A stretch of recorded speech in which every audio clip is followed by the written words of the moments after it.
सन 2010 के टाइम पंजाब के कब्रिस्तानों से लाशें गायब होना शुरू हुई। किसी कब्रिस्तान से 4 लाशें, किसी से 10 लाशें और एक गांव के छोटे कब्रिस्तान में मौजूद सारी की सारी लाशें गायब हो गई। लोग जब सुबह आए तो उन्होंने देखा कि उनके प्यारों की कब्रें खुदी हुई थी और उनमें मौजूद लाशें गायब थी। किसी को समझ नहीं आ रहा था कि आखिर हुआ क्या है ये। कई लोगों ने इस वाक़ये को अल्लाह का अजाब बताया और कई लोगों ने अंदाजा लगाया कि ये शायद किसी जादूगर का काम होगा, क्योंकि जादू करने वाले लोग भी अक्सर लाशों का इस्तेमाल करते हैं।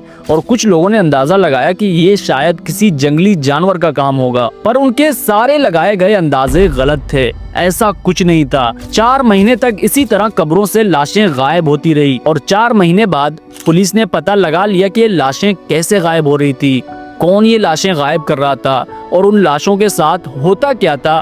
ये जानकर आपके होश उड़ जाएंगे। कहानी में आगे बढ़ने से पहले मैं आपको बताना चाहता हूँ कि अगर आप एक कंटेंट क्रिएटर बनना चाहते हैं, आप चाहते हैं कि आप ऑनलाइन वीडियोस डालें और वो वायरल हों, आप चाहते हैं कि आपके वीडियोस में भी मिलियंस में व्यूज आएं और आप अपने कंटेंट से पैसे कमाएं, तो आपके भाई ने अपना एक कंटेंट मास्टर क्लास लॉन्च किया है, जिसमें मैंने अपने सोशल मीडिया के 10 साल के करियर में जो कुछ सीखा है वो सब कुछ मैंने इस कोर्स में बताया। मैंने बताया कि एल्गोरिथम्स कैसे काम करती हैं, कैमरे से कॉन्फिडेंटली कैसे बात करना है, सोशल मीडिया से पैसे एक्चुअली कैसे कमाए जाते हैं, अगर आपके वीडियोस में व्यूज कम भी आते हैं तो आप पैसे कैसे कमा सकते हैं, टिकटॉक अकाउंट पाकिस्तान में आप बैठे बैठे कैसे मोनेटाइज कर सकते हैं, और भी बहुत कुछ जो मैंने 10 सालों में सीखा है। जो कुछ मुझे पता है वो सब कुछ मैंने इस कोर्स में बताया। इस कोर्स की सबसे अच्छी बात यह है कि इस कोर्स में ज्वाइन होने के 90 दिनों के अंदर अगर आप पैसे कमाने के काबिल नहीं हुए, आपके वीडियोस में व्यूज नहीं आए और सोशल मीडिया में आपका एक ऑडियंस नहीं बन सका, तो मैं आपके पूरे पैसे वापस कर दूंगा।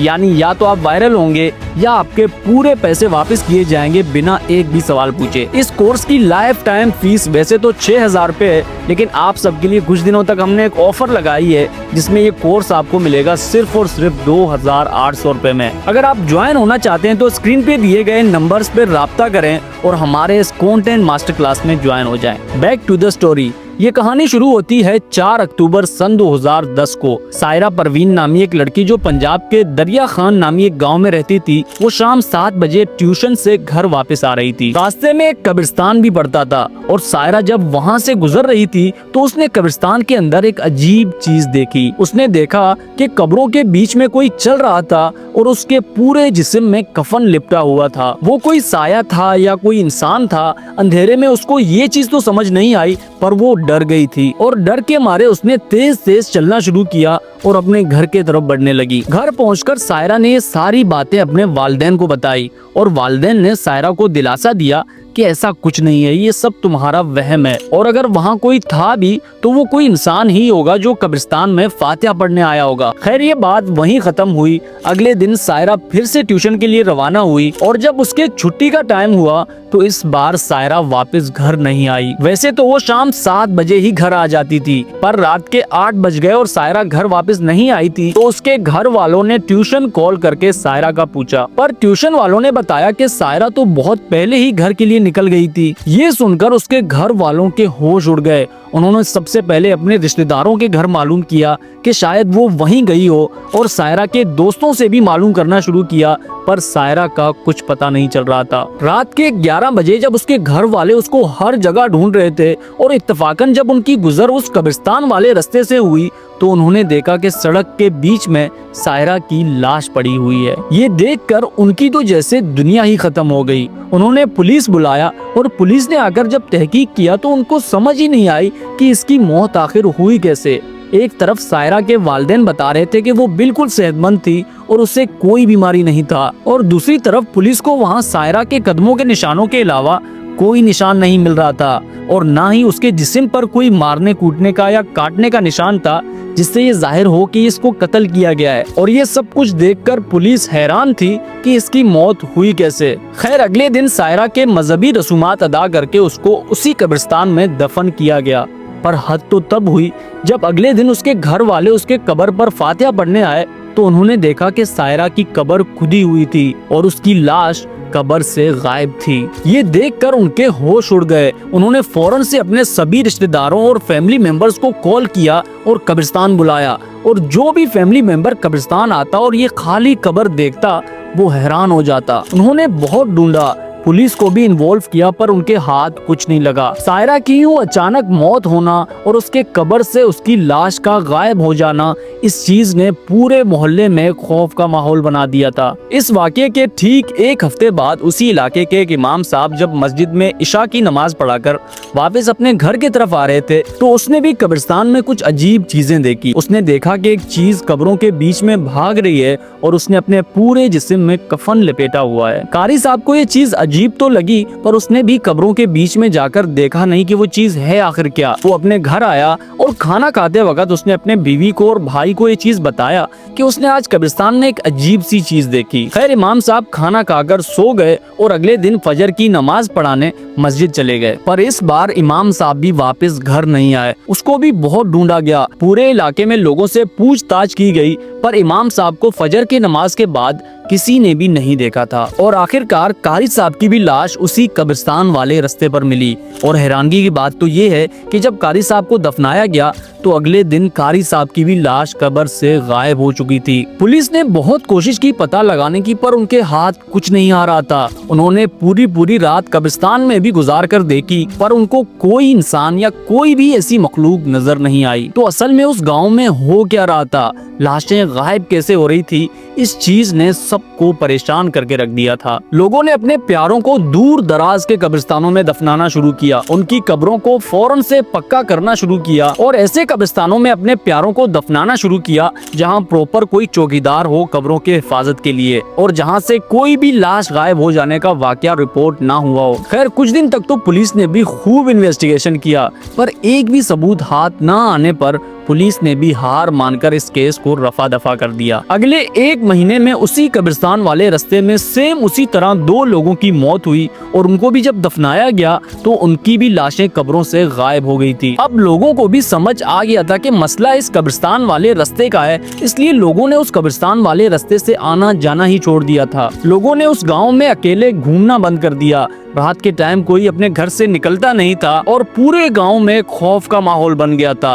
हर कोई इस चीज से डरा हुआ था। एक दिन नासिर नामी एक बंदा जो उसी गांव में रहता था, उसने पुलिस को कॉल करके एक आम सी शिकायत की कि उनके गली में एक घर है जो ज्यादातर तो बंद ही रहता है पर उस घर से एक अजीब सी बदबू आती है जिससे पूरे गली वालों को उससे तकलीफ होती है और उस गली में रहना मुहाल हो गया है। पुलिस जब वहां पहुंची तो उन्होंने देखा कि पूरे गली वाले पहले से ही उस घर के बाहर मौजूद थे और उस घर के बाहर एक रश सा लगा हुआ था। पुलिस ने जब उस घर में दस्तक दी तो उस घर से एक बंदा निकला। उसने अपना नाम आरिफ अली बताया और उसने बताया कि वो और उसका बड़ा भाई इस घर में रहते हैं। खैर पुलिस ने उनसे कहा कि उनको घर की तलाशी लेनी है। ये सुनकर ही आरिफ के चेहरे का रंग उड़ गया। उसने पहले तो पुलिस को मना किया, अंदर घुसने की इजाजत नहीं दी, पर जब पुलिस ने उसकी बात ना मानकर जबरदस्ती अंदर घुसने की कोशिश की तो उसने फौरन से दरवाजा बंद किया और अंदर से कुंडी लगा ली। ये देखकर पुलिस को वो बंदा अजीब सा लगा।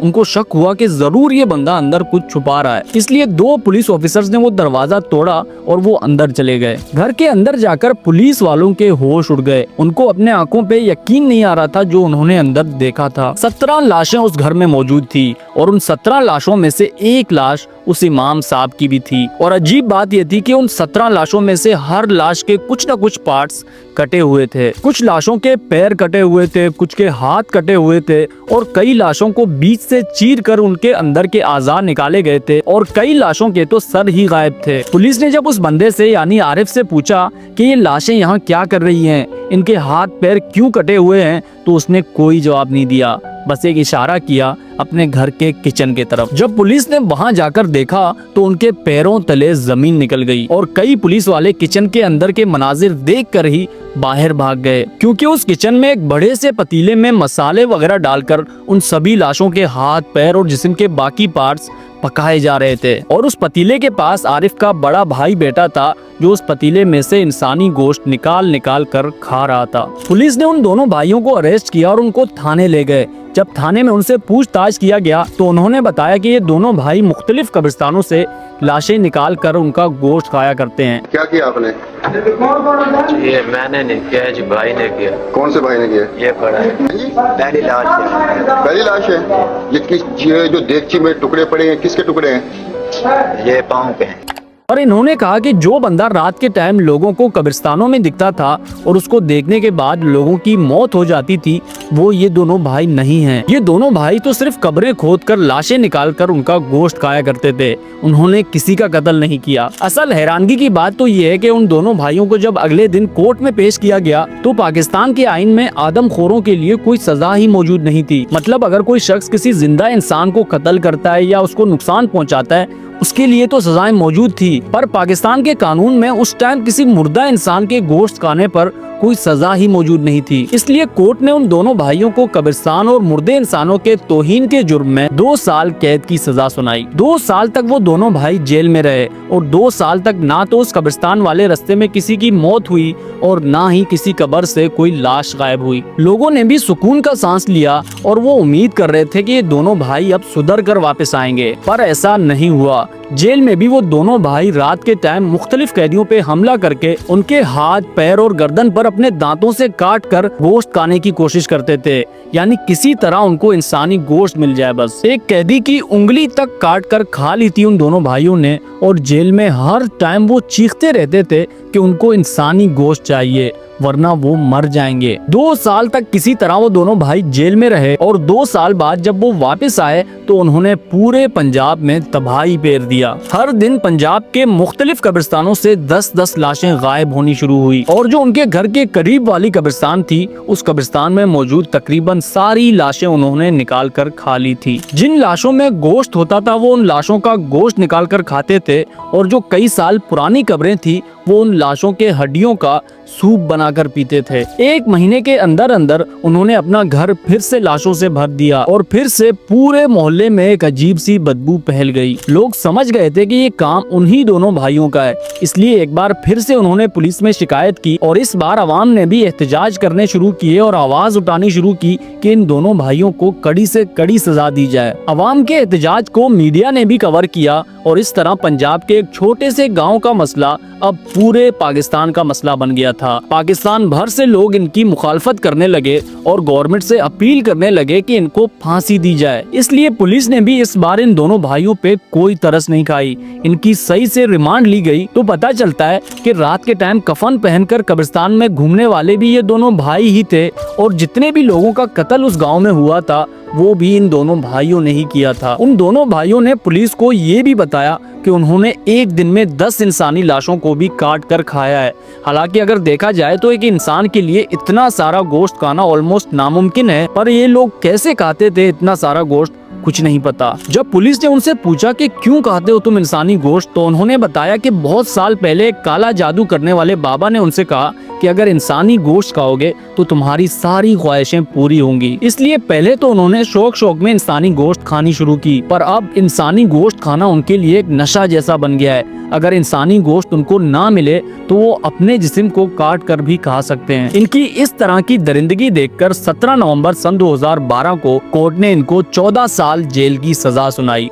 ये दोनों भाई आज भी जिंदा हैं और जेल में हैं। पर खौफ की बात तो ये है कि इस साल सन 2026 में इन दोनों भाइयों की सजा पूरी हो रही है और वो जेल से रिहा हो जाएंगे, यानी कुछ महीने बाद वो फिर से पंजाब के लोगों का गोश्त खाने आ रहे हैं। आपको क्या लगता है कि वो लोग सुधर जाएंगे या वैसे ही रहेंगे? अपने राय का इजहार कमेंट सेक्शन में लाजमी कीजिएगा। ये थी हमारी आज की स्टोरी। आई होप आपको पसंद आई हो। अगर आप हमारे कंटेंट मास्टर क्लास में ज्वाइन होना चाहते हैं तो एक बार फिर से मैं नंबर शो कर रहा हूँ, इस पे आप कांटेक्ट करके हमारे मास्टर क्लास में ज्वाइन हो सकते हैं। मैं और आप मिलेंगे किसी एक नए वीडियो में, तब तक के लिए अपना बहुत सारा ख्याल रखें। अल्लाह हाफिज।